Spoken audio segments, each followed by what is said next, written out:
ಮಂಗಳೂರಿನ ಪಡೀಲ್ನಲ್ಲಿರುವ United Toyota ಶೋರೂಂನಲ್ಲಿ ಟೊಯೋಟಾದ ನೂತನ ಸಂಪೂರ್ಣ ಎಲೆಕ್ಟ್ರಿಕ್ ಎಸ್ಯುವಿ ಅರ್ಬನ್ ಕ್ರೂಸರ್ ಇಬೆಲ್ಲಾ ಮಾರುಕಟ್ಟೆಗೆ ಬಿಡುಗಡೆಗೊಂಡಿದೆ.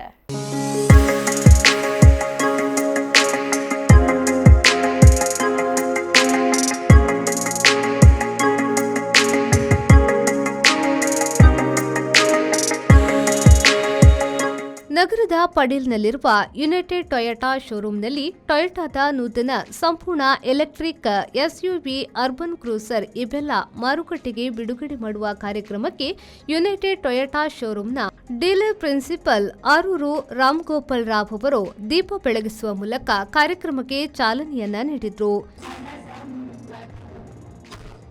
ನಂತರ ಮಾತನಾಡಿದ ಅವರು, ಟೊಯೋಟಾ ಸಂಸ್ಥೆಯೊಡನೆ 26 ವರ್ಷಗಳ ಸಹಯೋಗದೊಂದಿಗೆ ಮುನ್ನಡೆಯುತ್ತಿರುವುದು ಹೆಮ್ಮೆಯ ವಿಷಯವಾಗಿದೆ.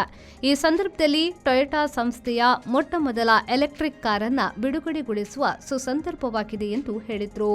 ಗುಡ್ ಆಫ್ಟರ್ನೂನ್ ಎಲ್ರಿಗೂ, ನಮ್ಮ ಕಸ್ಟಮರ್ಸ್ ಹಾಗೂ ನಮ್ಮ ಸ್ಟಾಫ್ ಇಲ್ಲಿ ಬಂದದಕ್ಕೆ. ಈ ವರ್ಷ ನಮ್ಮದು 26th year of association with Toyota Kirloskar motor and it's a very proud moment for us to unveil Toyota's first electric car in India and in Bangalore today. So we will be unveiling the Toyota eBella. You can please have a look after the unveiling. So thank you so much for taking your time and being here with us. Thank you. 3, 2, and 1, here we go.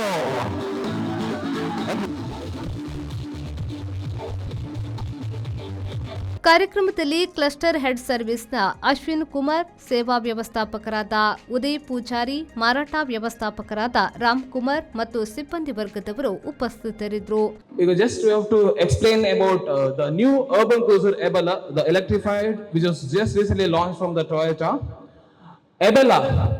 Ebella andre we will be explaining what is Bella.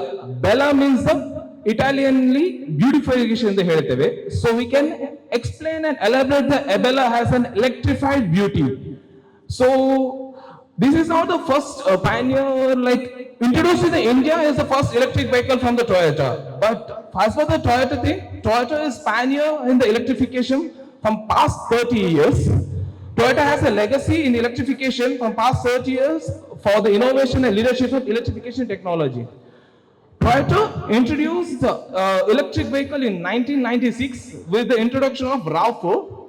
In 1997, the Prius launched as a worldwide massive production of hybrid. Manjunath Prasad, ವಿ4 news, Mangaluru.